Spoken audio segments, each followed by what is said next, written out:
پیارے دوستوں، ہم آپ کو ایک ایسا واقعہ سنائیں گے کہ کیسے ایک نیک اور پرہیزگار عابد نے شیطان کے بہکاوے میں پھنس کر ایک نوجوان اور خوبصورت لڑکی سے زنا کر لیا، اور پھر اس عابد اور اس لڑکی کے ساتھ آخر میں کیا ہوا۔ پرانے زمانے میں بنی اسرائیل میں ایک عابد رہتا تھا جو اپنی عبادت اور پرہیزگاری کی وجہ سے مشہور تھا۔ وہ ہر وقت اللہ کی یاد میں مشغول رہتا، روزے رکھتا، راتوں کو قیام کرتا اور دنیاوی معاملات سے دور رہتا تھا۔ ایک دن 3 بھائی اس کے پاس آئے۔ وہ جنگ پر جا رہے تھے اور اپنی اکلوتی بہن کی حفاظت کے لیے کسی نیک انسان کی تلاش میں تھے۔ انہوں نے سوچا کہ عابد سے بہتر کوئی نہیں جو ان کی بہن کی دیکھ بھال کرے، کیونکہ وہ عبادت گزار اور پرہیزگار ہیں۔ عابد پہلے تو ہچکچایا، مگر بھائیوں کے اصرار پر اس نے لڑکی کو اپنی نگرانی میں رکھنے پر آمادگی ظاہر کر دی۔ بھائیوں نے بہن کو اس کے سپرد کیا اور جنگ پر روانہ ہو گئے۔ شروع میں عابد نے لڑکی سے پردہ رکھا اور اس کے کھانے پینے کا انتظام ایک فاصلے سے کیا۔ وہ دروازے کے باہر کھانا رکھ دیتا اور چلا جاتا تاکہ وہ براہ راست اس سے کوئی بات نہ کرے، مگر شیطان مسلسل اس کے دل میں وسوسے ڈالتا رہا۔ شیطان نے پہلے عابد کو ترغیب دی کہ وہ لڑکی سے بات کر سکتا ہے کیونکہ وہ تو ایک نیک اور پرہیزگار شخص ہے۔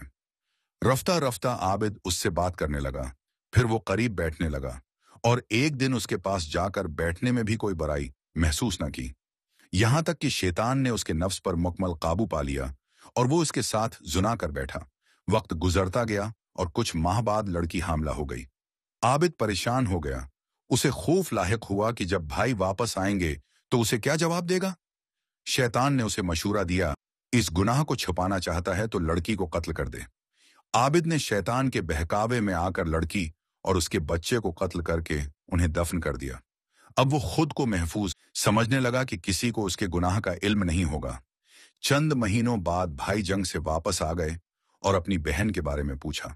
عابد نے کہا کہ وہ بیمار ہو کر وفات پا گئی۔ بھائی رنجیدہ ہوئے، مگر انہوں نے عابد کی بات کا یقین کر لیا کیونکہ وہ اسے ایک نیک شخص سمجھتے تھے۔ مگر شیطان کو کہاں چین آتا تھا۔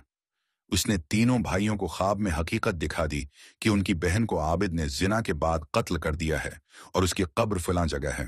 جب بھائیوں نے اس جگہ جا کر کھدائی کی تو انہیں اپنی بہن اور اس کے نومولود بچے کی لاش مل گئی۔ وہ شدید غصے میں آ گئے اور عابد کو گرفتار کروا دیا۔ جب عابد کو قتل کی سزا دی جانے لگی تو شیطان اس کے سامنے آیا اور کہا، میں ہی تھا جس نے تمہیں زنا پر مجبور کیا، میں ہی تھا جس نے تمہیں قتل پر آمادہ کیا، اور اب میں ہی تمہیں بچا سکتا ہوں، مگر ایک شرط پر، تم میرے سامنے سجدہ کرو۔ عابد جو کہ پہلے ہی شیطان کے جال میں پھنس چکا تھا، خوف اور پشیمانی کے عالم میں اس کے قدموں میں گر گیا اور سجدہ کر دیا۔ جو نہیں اس نے سجدہ کیا، شیطان ہنستے ہوئے بولا، میں تو تجھ سے بری ہوں، میں تو صرف بہکانے والا ہوں، فیصلہ تیرا اپنا تھا۔ عابد کو قتل کر دیا گیا اور وہ دنیا و آخرت دونوں میں خسارے میں پڑ گیا۔